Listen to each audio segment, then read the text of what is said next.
Hello बच्चों, कैसे हैं आप सब। वेलकम टू स्टूडेंट्स इन डिवसिस्ट एजुकेशन इंस्टीट्यूट। और students, I hope that you are very fine. और मैं ऊपर वाले से यही दुआ करता हूं कि आप सब बहुत अच्छे रहो, स्वस्थ रहो, सुरक्षित रहो बेटा, और अपने गोल की तरफ इसी तरह से बढ़ते रहो। तो बेटा आज हमारे पास चैप्टर 9 सीक्वेंसेस एंड सीरीज की एक्सरसाइज 9.3 है, जिसका हम इंट्रोडक्शन पढ़ेंगे बेटा। और इसके अंदर है ज्योमेट्रिक प्रोग्रेशन यानी कि जीपी। देखो ये सीक्वेंसेस के पार्ट हैं, जो हम सीक्वेंसेस पढ़ते हैं उन्हीं के पार्ट्स हैं ये। तो जीपी का बेटा इंट्रो हम लोग देखेंगे एक्चुअल में क्या है ये इंट्रोडक्शन। तो मैं आपको बताता हूं एक्चुअल में इंट्रोडक्शन क्या चीज है। मतलब हम क्या पढ़ रहे थे, हम सीक्वेंसेस पढ़ रहे थे। सीक्वेंसेस क्या था कि भाई एक फिक्स पैटर्न को फॉलो करने वाला नंबर्स या फंक्शंस का जो अरेंजमेंट होता है उसे हम सीक्वेंसेस का नाम देते हैं। अच्छा, उसी के अंदर कुछ ऐसे पैटर्न होते हैं जिनमें कुछ पर्टिकुलर बात होती है। जैसे एपी में हम लोगों ने देखा कि वो एक ऐसा पैटर्न फॉलो करते हैं कि किन्हीं भी टू एक्सट्रीम यानी नियरेस्ट टर्म्स के बीच का जो डिफरेंस था वो कॉमन था। तो सेम टू सेम यहां इंट्रोडक्शन में यानी जीपी के इंट्रोडक्शन में भी हम यही सीखेंगे कि भाई कौन सी ऐसी सीक्वेंस होगी कि जिसको हम जीपी का नाम दे सकते हैं। तो यहां मैं समझाने से पहले ना आपको एक एग्जांपल लूंगा। ये मेरे सामने एक एग्जांपल है बेटा, और इसके अंदर अगर मैंने एक नंबर लिख लिया, फॉर एग्जांपल मान लो 2, 4, 8, 16, 32 एंड सो ऑन, राइट। तो इसके अंदर जरा आप एक सिस्टम देखो कि अगर इस नंबर को मैं इससे डिवाइड करता हूं, राइट, तो कितना हो रहा है। या डिवाइड ना करो, चलो वो बाद की बात है। जरा देखो कि भाई ये कितना है 2, 2 का डबल कितना हो रहा है 4, 4 का डबल कितना हो गया 8, 8 का डबल कितना 16, और 16 का डबल कितना हो गया 32। तो मतलब यहां जो रेशियो हो रहा है हर बार वो ट्वाइस होता चला जा रहा है। मतलब ये इसका डबल, ये इसका डबल, ये इसका डबल, ये इसका डबल, यानी आने वाला नेक्स्ट जो टर्म है वो प्रीवियस टर्म का डबल होता जा रहा है। तो कुल मिला के बात ये हो गई कि जो इनका रेशियो है, इनका जो रेशियो है वो कॉमन है। जैसे एपी के अंदर डिफरेंस कॉमन था, यहां पर रेशियो कॉमन है। तो कितना है रेशियो हर बार 2, we are getting 2 every time, the ratio is 2। तो इसमें क्या हो रहा है बेटा, रेशियो 2 आ रहा है। मतलब अगर मैं 4 को 2 से डिवाइड करूंगा तो भी 2, मैं 8 को 4 से डिवाइड करूंगा तो भी 2, मैं अगर 16 को 8 से डिवाइड कर रहा हूं तो भी 2, और 32 को 16 से तो भी 2 एंड सो ऑन। इसी तरह से ये सीक्वेंस इस पैटर्न को फॉलो करते जा रहा है। तो एक ऐसा सीक्वेंस जहां पर टर्म्स का रेशियो कॉमन आ जाता है, जैसे एपी के अंदर डिफरेंस कॉमन आता है, जीपी के अंदर वही सिस्टम है। टर्म्स का रेशियो अगर कॉमन आता है तो देखो ये जो आप देख रहे हो ये इक्वल रेशियो है। हम ये कह सकते हैं कि इन टर्म्स का जो रेशियो दैट इज कॉमन। तो ऐसे सीक्वेंस को हम नाम देते हैं जीपी यानी ज्योमेट्रिक प्रोग्रेशन। मैं और एक एग्जांपल ले लेता हूं। मान लो ऐसा भी हो सकता था, सपोज करिए 32, 16, 8, 4, 2, 1 एंड सो ऑन। इस बार क्या हो रहा है, इस बार जरा ध्यान दो। अगर हम यहां से इस टर्म को देख रहे हैं, इसका हाफ, ये इसका हाफ, ये इसका हाफ, ये इसका हाफ, ये इसका हाफ, यानी अब की बार रेशियो तो कॉमन है। मतलब 16/32 आ रहा है 1/2, 8/16 आ रहा है 1/2, 4/8 तो 1/2, और 2/4 तो भी 1/2, right.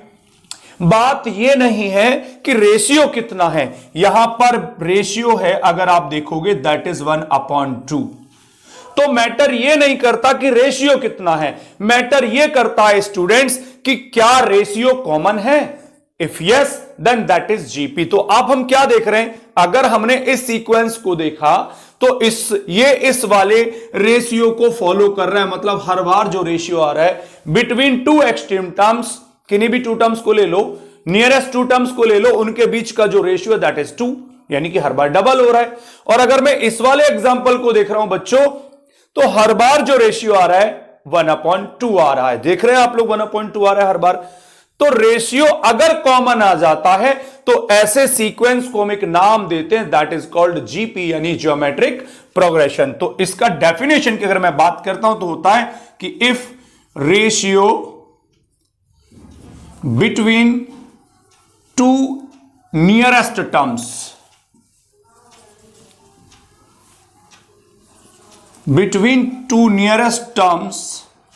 is common, comma, it is called GP यानी ज्योमेट्रिक प्रोग्रेशन बोलते हैं हम ऐसी सीक्वेंस को स्टूडेंट्स। तो ये आप लोगों के सामने समझ आ गया कि भाई जीपी क्या चीज है। तो एक ऐसा सीक्वेंस है जिसके अंदर टर्म्स का जो रेशियो है वो कॉमन होता है, दैट इज कॉल्ड जीपी यानी उसको हम ज्योमेट्रिक प्रोग्रेशन का नाम देते हैं बच्चे लोग। ठीक है भाई, तो ये तो हमारा इंट्रो रहा। अब इसके अंदर कुछ छोटी छोटी सी बातें हैं, जैसे मान लो, अच्छा इसके फर्स्ट टर्म को, जीपी का फर्स्ट टर्म रिप्रेजेंट किया जाता है ए से, और ये जो आपने रेशियो कॉमन देखा, इस कॉमन रेशियो को हम रिप्रेजेंट करते हैं आर से, राइट बेटा। तो जीपी का स्टैंडर्ड फॉर्म आ जाता है A are square, A R cube, A R power 4 and so on. ऐसा कैसे जी, चेक कर लो ना। जैसे अगर आप इसको ए ले रहे हो और आर ये है 2, तो हर बार आप आर से मल्टीप्लाई करते चले जा रहे हो। क्या सर यहां भी ऐसा हो रहा है? ऑफ कोर्स यहां भी ऐसा हो रहा है। ए आपके पास 32 है, राइट, और ए तो ये हो गया, अगला स्टेप है ए आर, तो 32 इंटू आर यानी 1/2 कितना आया 16। अच्छा सर उसके आगे वाला, यस 16 इंटू 1/2 तो कितना आ रहा है आर। किसी भी कीमत पर यानी कि रेशियो कुछ भी हो, फर्स्ट टर्म कुछ भी हो, अगर जीपी है तो उसका स्टैंडर्ड फॉर्म ये होगा A R square, A R cube, A R power 4 and so on, ये चलता चला जाएगा। अच्छा अगर हम इसी तरह से चलते चले जाएं तो जरा एक बात बता दो, अगर आपसे पूछ ले इसका जनरल टर्म कह लो, या आप उसको nth टर्म कह सकते हो, nth टर्म ऑफ जीपी। ठीक है जी। तो बच्चे हर बार हम क्या देख रहे हैं, किसी भी नंबर का टर्म ला रहे हो, जैसे फर्स्ट टर्म में देख रहे हैं आर गायब है यानी आर पावर 0 है, गायब से सेंस ये। सेकेंड टर्म में आर पावर 1 है, थर्ड टर्म में आर पे पावर 2 है, फोर्थ टर्म में 3 है। ध्यान देना मैं क्या बोल रहा हूं। और अगर टर्म फिफ्थ है तो आर की पावर 4 है। यानी कंडीशन यह है, इस सीक्वेंस का सिचुएशन यह है कि जिस नंबर का हम टर्म ले रहे हैं वहां पर आर की जो पावर है 1 लेस है। तो जनरल टर्म कह लो या nth टर्म ऑफ जीपी अगर मैं बात करूं तो an की अगर बात तो ए आर पावर n-1 यानी फर्स्ट टर्म, और कॉमन रेशियो की जो पावर है वो नंबर ऑफ टर्म से 1 लेस है। आप चेक कर लो, देखो यही देख लो, ये कौन सा है फर्स्ट टर्म, तो आर पावर कितना है यहां पर 0। ये कौन सा सेकंड टर्म, ये सेकंड टर्म है, मतलब a2 है और वैल्यू कितनी है ए आर। तो आर पे जो पावर है वो कितनी है 2-1। ये आपका थर्ड टर्म है a3, तो ए आर पावर 3-1। ये कौन सा टर्म है a4, A R power 4-1। Check करते रहो ना। तो जिस नंबर का भी आप टर्म लेंगे आर की पावर वहां उस नंबर से 1 लेस आएगा। तो जनरल टर्म का फॉर्मूला आ गया कि an equal to A R raise to power n-1, यानी जीपी का जनरल टर्म आ जाता है बेटा ये। ठीक है भाई, चलिए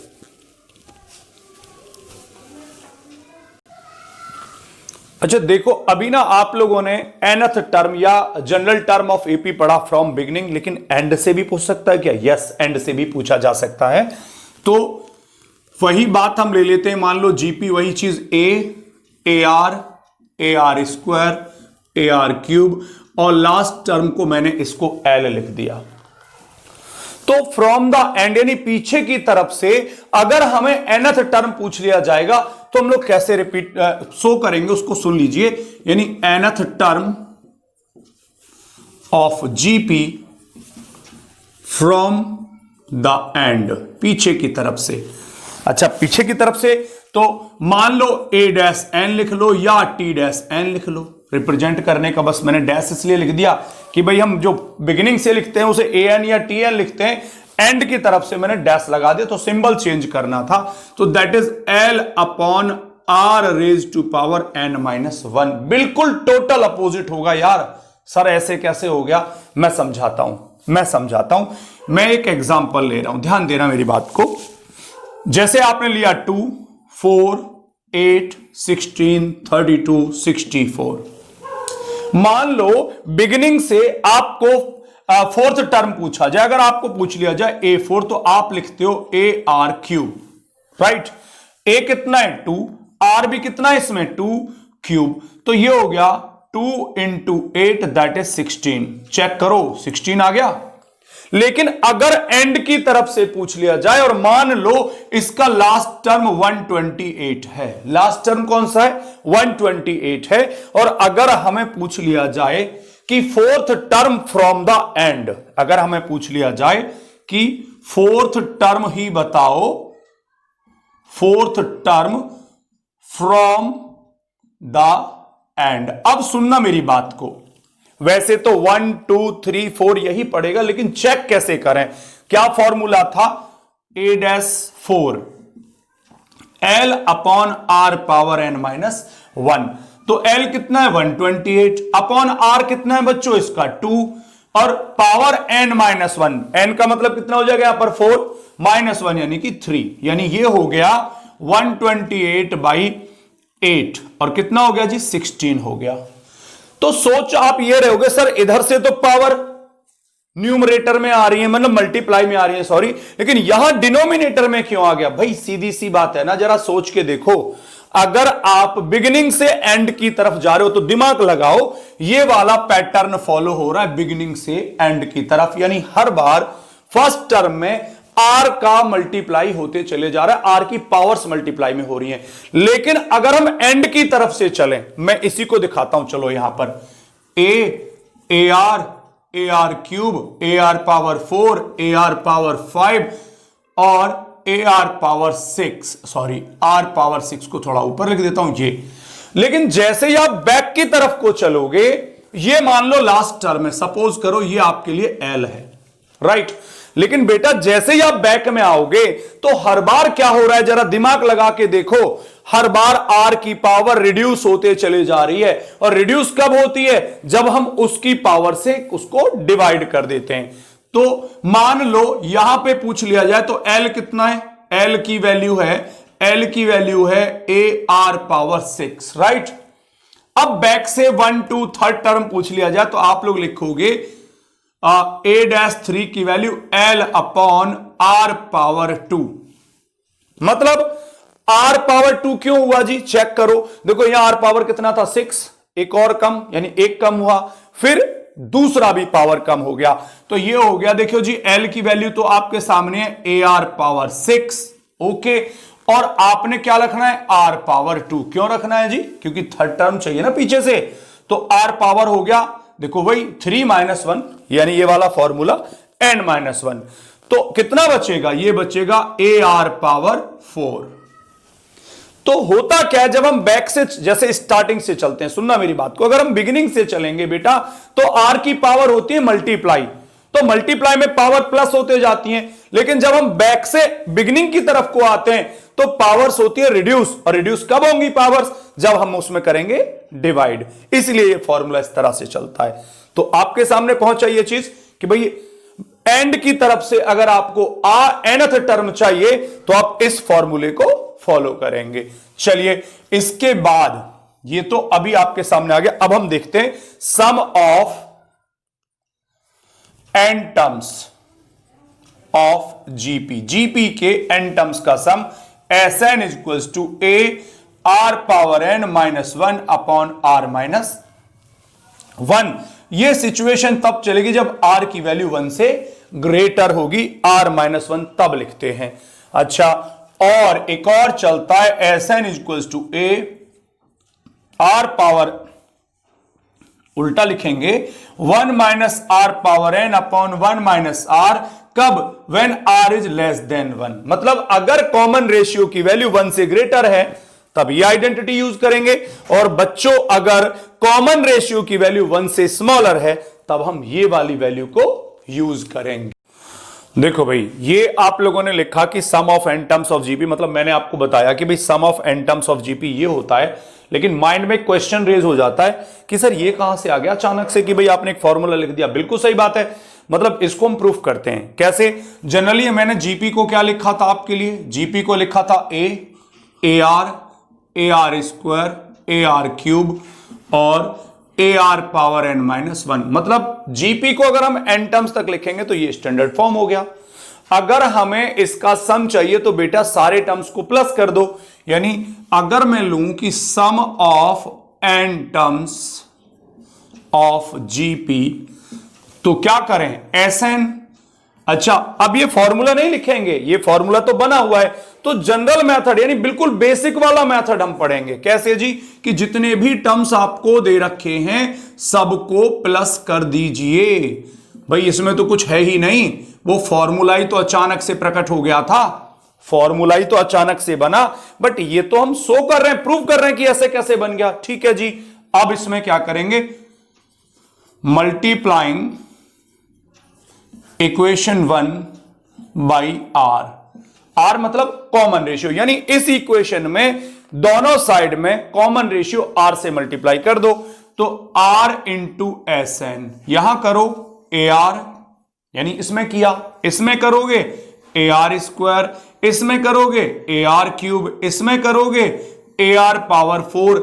मालूम ना भी लिखो, ऐसे लिख दिया आपने, छोड़ो, प्लस डॉट डॉट, इसमें करोगे तो A are power N minus N आ जाएगा, और ये रहा इक्वेशन नंबर सेकंड। अब क्या करें सर, देखिए इसके बाद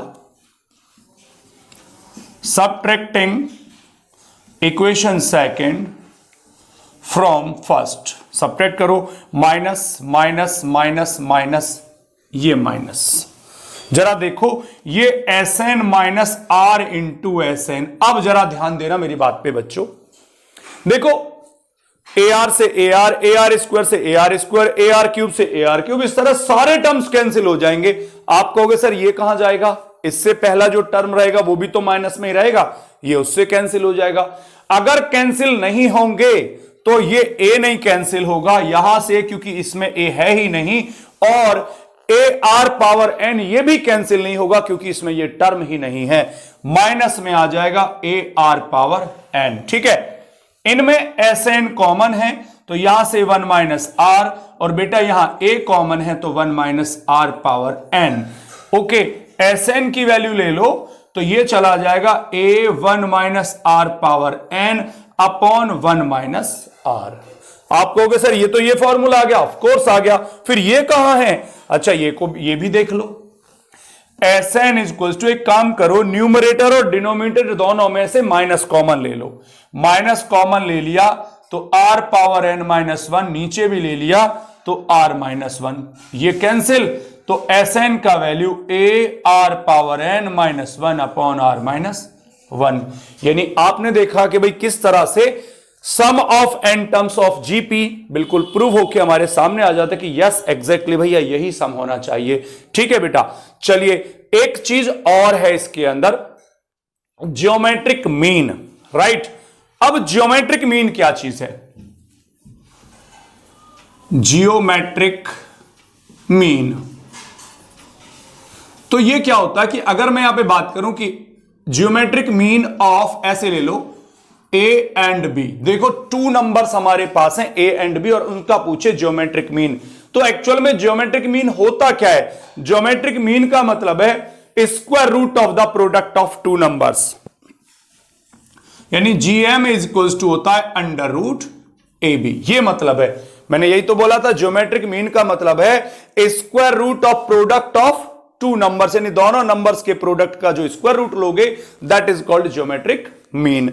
अच्छा, इसमें एक चीज और आ जाती है, ये तो केवल 2 नंबर्स थे, मान लो if a comma b and c are in GP, यानी अगर 3 टर्म्स हमारे सामने हैं जो कि जीपी में है, तो ज्योमेट्रिक मीन क्या होगा, तो उस केस में बेटा ज्योमेट्रिक मीन जो मिडिल टर्म है वही ज्योमेट्रिक मीन बन जाएगा। यानी कि अगर ए बी और सी 3 नंबर्स ज्योमेट्रिक प्रोग्रेशन के अंदर हैं तो जो उनका मिडिल टर्म होगा बी वही ज्योमेट्रिक मीन हो जाएगा और वैल्यू वही कि दोनों का प्रोडक्ट का स्क्वायर रूट। वैसे ये रिलेशन हो गया, जब हमें जरूरत पड़ेगी और हम ये भी कर सकते हैं बी स्क्वायर की वैल्यू को ए सी भी यूज कर सकते हैं, ये आगे चल के काम आने वाला है बेटा क्वेश्चंस में। तो एपी जीपी के अंदर यही सारी चीजें थी कि एन टर्म्स क्या होता है फ्रॉम द बिगिनिंग और एंड। दूसरी बात सम ऑफ एन टर्म्स क्या होता है जो कि आपके सामने आ चुका है। ज्योमेट्रिक मीन क्या चीज है और अगर 3 नंबर्स आ जाएं तो ज्योमेट्रिक मीन हम कैसे यूज करेंगे। और एक पॉइंट और मेरा इंट्रोडक्शन में इसमें बचता है बच्चों, वो ये टर्म है, वो ये पॉइंट है कि अगर जीपी के कुछ टर्म्स लिए जाएं तो उनको हम कैसे लेंगे वो मैं आपको समझाता हूं। आप इसको देखिए और अगर जरूरत है तो वीडियो को पॉज करके नोट कर लिया करो बेटा।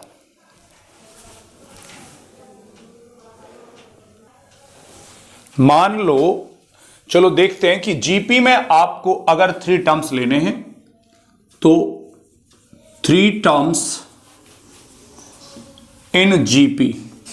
एक्चुअल में देखिए वैसे तो आप लेने को एबीसी ले सकते हो, कोई बात नहीं है, बट कैलकुलेशन को थोड़ा इजियर बनाने के लिए हम ए और आर के टर्म्स में लेते हैं तो उनको यूज करते हैं a upon r, a and a r. इनसे कैलकुलेशन थोड़ा इजी हो जाती है। ऐसे ही 4 टर्म्स इन जीपी, अगर जीपी में 4 टर्म्स लेने को बोले तब a upon r cube, a upon r, a r और ए आर क्यूब लेते हैं। अच्छा एक चीज और मैं आपको बता दूं, यहां पर जो कॉमन रेशियो है वो आर है, यहां जो कॉमन रेशियो है वो आर स्क्वायर है। ठीक है, चेक कर लें, आप देख भी रहे हैं आर स्क्वायर से मल्टीप्लाई होती जा रही है इस केस में।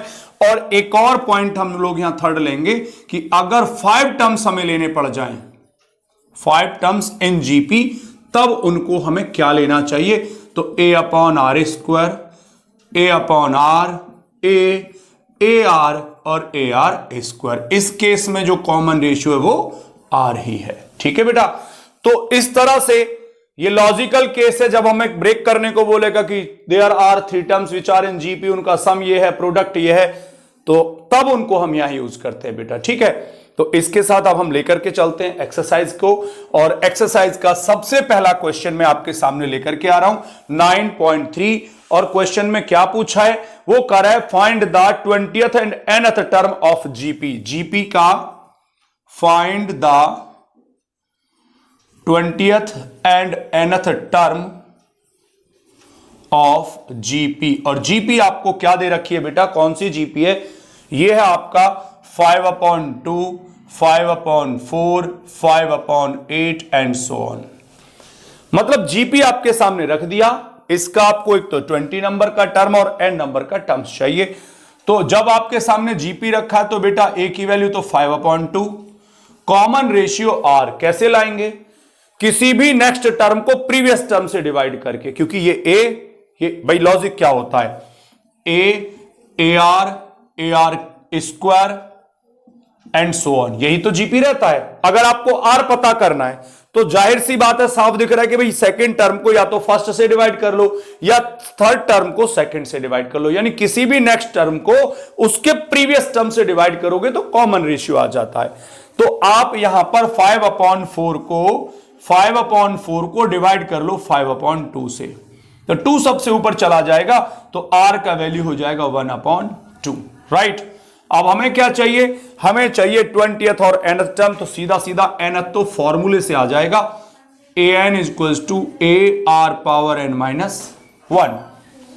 तो a कितना है 5/2, r 1/2 पावर n-1। आप चाहो तो इसको यहीं छोड़ सकते हो, सफिशियंट है, नहीं तो इस 2 का भी यहां पे मल्टीप्लाई करके पावर n, यानी अगर आप चाहो तो 5 × 1/2 पावर n हो जाएगा। सर कैसे हुआ, देखो यार ध्यान दो, यहां अपॉन में 2 का पावर n-1 और यहां पर अपॉन में 2 का पावर 1, दोनों का मल्टीप्लाई करोगे सेम बेस होने पर पावर प्लस हो जाएगी, तो 2 की पावर n-1 और 2 की पावर 1 ऐड करोगे तो n-1 + 1 यानी n आ जाएगा।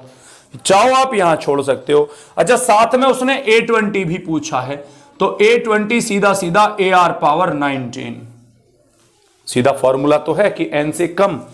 अच्छा तो वैल्यू पुट करो, a मतलब 5/2, r 1/2 पावर में 19। फिर वही बात, आप चाहो तो इसको यहीं छोड़ दो, वरना अपॉन के 2 पे पावर 19 और 2 पे पावर 1, तो आप चाहो तो फिर ये 5 इंटू 1/2 पावर 20 भी लिखा जा सकता है। ठीक है बेटा, ये था आपका क्वेश्चन नंबर 1 इस एक्सरसाइज से। Pause the video to note it down.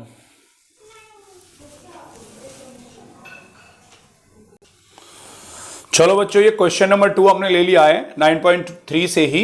Find the 12th term of GP whose 8th term is 192 and common ratio is 2। यानी कॉमन रेशियो पता है, 8th नंबर का टर्म भी पता है, तो हमें 12th टर्म चाहिए। तो सबसे पहली बात हमें लिखना क्या चाहिए, ये सुन लीजिए। हमें लिखना है लेट, कौन नहीं है, first term, let first term of GP is a, मान लिया हमने। ओके, इसका कॉमन रेशियो आर का वैल्यू 2 है। अच्छा, तो हमें ए एन इक्वल टू होता है A are power N minus 1, ये आइडेंटिटी हो गई। अच्छा बेटा, आपको ना 8th टर्म दे रखा है, तो ए 8 is A are power 8 minus 1, ऐसे लिख लो। चलो, तो ए 8 की वैल्यू ए आर पावर 7। आगे से हम ध्यान रखेंगे, जिस नंबर का टर्म पूछेगा सीधे उससे 1 लेस कर देंगे। अच्छा, इसकी वैल्यू दे रखी है 192, ए आर का वैल्यू भी 2 पावर 7, तो 192 इक्वल्स टू ए। अब आर पावर 7 को, यानी 2 पावर 7 की वैल्यू कितनी आएगी, ये कैलकुलेट करके आप जरा बताइए कितना आ रहा है। पहुंचे आप लोग? क्यों भैया, बोलो कितना आया? देखिए 2 पावर 5 32, फिर 6 में 64, 128 आ जाएगा। और a equals to 192 by 128, cancel out कर लो, कितने से कौन चला जाएगा। तो अगर मैं बात करूं 4 से, बिल्कुल हाँ 4 से बात करें तो a का वैल्यू देखो, ऊपर तो 4 4 जा 16 और 4 8 जा 32, और नीचे आ जाएगा 4 3 जा और 4 2 जा। अच्छा, अभी 3/2 a का वैल्यू मिल गया। r आपको पहले से पता है, क्या चाहिए भाई, 12th टर्म चाहिए, मतलब a12 ए आर पावर 11। अब की बार मैंने सीधा सीधा रख दिया, 12 नंबर का टर्म चाहिए ना, तो मैंने उसकी पावर 1 लेस कर दी सीधे। तो a का वैल्यू 3/2 और r 2 पे पावर आपके लिए आ गया 11। क्या कर सकते हैं, ये 2 मल्टीप्लाई में, ये डिनोमिनेटर में, चाहो तो एक पावर उड़ा दो, यानी ये हो गया 3 इंटू 2 पावर 10। आप चाहो तो यहां छोड़ दो, परफेक्ट है। नहीं तो आप क्या कर सकते थे, 2 की पावर 10 को सॉल्व करके 3 से मल्टीप्लाई भी कर सकते थे, but it is sufficient for you. ठीक है बेटा, चलते हैं इसका नेक्स्ट क्वेश्चन और ले लेते हैं साथ में, और क्वेश्चन 3rd बड़ा इंपॉर्टेंट है, देखते हैं। देखो भाई, आ गया क्वेश्चन नंबर 3rd, और इस क्वेश्चन के अंदर क्या पूछा है बच्चों, ये पूछा है कि भाई अगर 5th 8th और 11th terms of GP R P Q and S, यानी जीपी के 3 टर्म्स उसने दे रखे हैं, नंबर है 5th 8th और 11th, उनके वैल्यूज हैं P Q and S respectively. तो कह रहा है सो दैट कि क्यू स्क्वायर का वैल्यू पी एस आएगा, ये रिलेशन पूछ रहा है। अच्छा, मैं आपको एक बात और बता दूं, सेम टू सेम एक और क्वेश्चन है, जैसा ये क्वेश्चन नंबर 3rd है, same to same question number 16 भी बिल्कुल यही है, डिक्टो। 16 नहीं 17, सॉरी क्वेश्चन नंबर 17 डिक्टो यही है। तो समझ लेना, अगर आपने 3rd यहां समझ लिया तो 17 आप खुद कर सकते हो, और करना भी आपको फिर वो। अच्छा, देखते हैं, उसने कहा 5th टर्म, तो कहां नहीं है हमारे पास फर्स्ट टर्म, नहीं, लेट फर्स्ट टर्म, लेट कर लिया हमने, फर्स्ट टर्म है a, और कॉमन रेशियो मान लिया हमने r। ठीक है, तो ए एन का फॉर्मूला आपको पता है, A are power N minus 1। अच्छा, उसने क्या कहा, 5th term a5 is equals to A are power 4। ठीक है, a5 की वैल्यू दे रखिए, दैट इज p, तो p is equals to A are power 4, equation number 1। अब उसके बाद a8, that is A are power 7, that is q, A are power 7, equation number 2। और इसी तरह से a11 is A are power 10, और उसकी वैल्यू है s, A R power 10, equation number 3rd। हमें रिलेशन ये फॉर्म करना है, क्यू स्क्वायर का वैल्यू p इंटू एस। देखो कुछ भी नहीं है इसके अंदर, मैंने आप लोगों को बताया था बेटा, जब हम एपी पढ़ रहे थे तो वहां मैंने आप लोगों को समझाया था कि एपी में अगर इक्वेशन सॉल्व करनी है तो एलिमिनेशन मेथड कहिए, यानी प्लस और माइनस से काम चलेगा, और जीपी में अगर आपको कुछ वैल्यूज लानी है तो मल्टीप्लाई और डिवाइड से काम चलेगा। तो हम क्या कर लेते हैं, ये इक्वेशन नंबर 1 2 इस तरह दे रखे, तो मैं क्या करता हूं, मैं लिख लेता हूं dividing equation second by first. Second equation ये रहा Q और यहां से अपॉन में P, और सामने ये आपका AR पावर 7 और इसकी वैल्यू हो जाएगी AR पावर 4। तो Q अपॉन P की वैल्यू हो जाएगी यहां पे भाई R3, इसे मान लो इक्वेशन नंबर 4। ऐसे ही उसी रिदम में dividing equation third by second, यानी अब की बार मैं क्या कर रहा हूं, इस थर्ड इक्वेशन को सेकंड से डिवाइड कर रहा हूं, तो ये क्या हो जाएगा S अपॉन Q, और S का वैल्यू है AR पावर 10 और यहां AR पावर 7, तो S अपॉन Q का वैल्यू आ गया बेटा अगेन R3, और मान लो ये इक्वेशन नंबर 5th हो गई। अब जरा फोर्थ और फिफ्थ को ध्यान से अगर हम देख रहे हैं, दोनों ही वैल्यू R3 की हैं, तो by equation fourth and fifth, भाई जब दोनों ही वैल्यू R3 की हैं तो यहां से Q अपॉन P का वैल्यू S अपॉन Q के इक्वल है, और अब कर लो क्रॉस मल्टीप्लाई, तो Q स्क्वायर का वैल्यू PS, यही रिलेशन उसे चाहिए था बच्चों। तो बेटा इस क्लास में हम लोग यहीं तक करेंगे, और अब इसके बाद की जो नेक्स्ट क्लास होगी, यानी इसके बाद का जो नेक्स्ट चीज है वो हम लोग नेक्स्ट क्लास में लेके चलेंगे। अगर सच में आपको क्लास मेरी समझ आती है, अच्छा समझ आ रहा है, चैनल को सब्सक्राइब कर लो बेटा, वीडियो को लाइक कर दिया करो।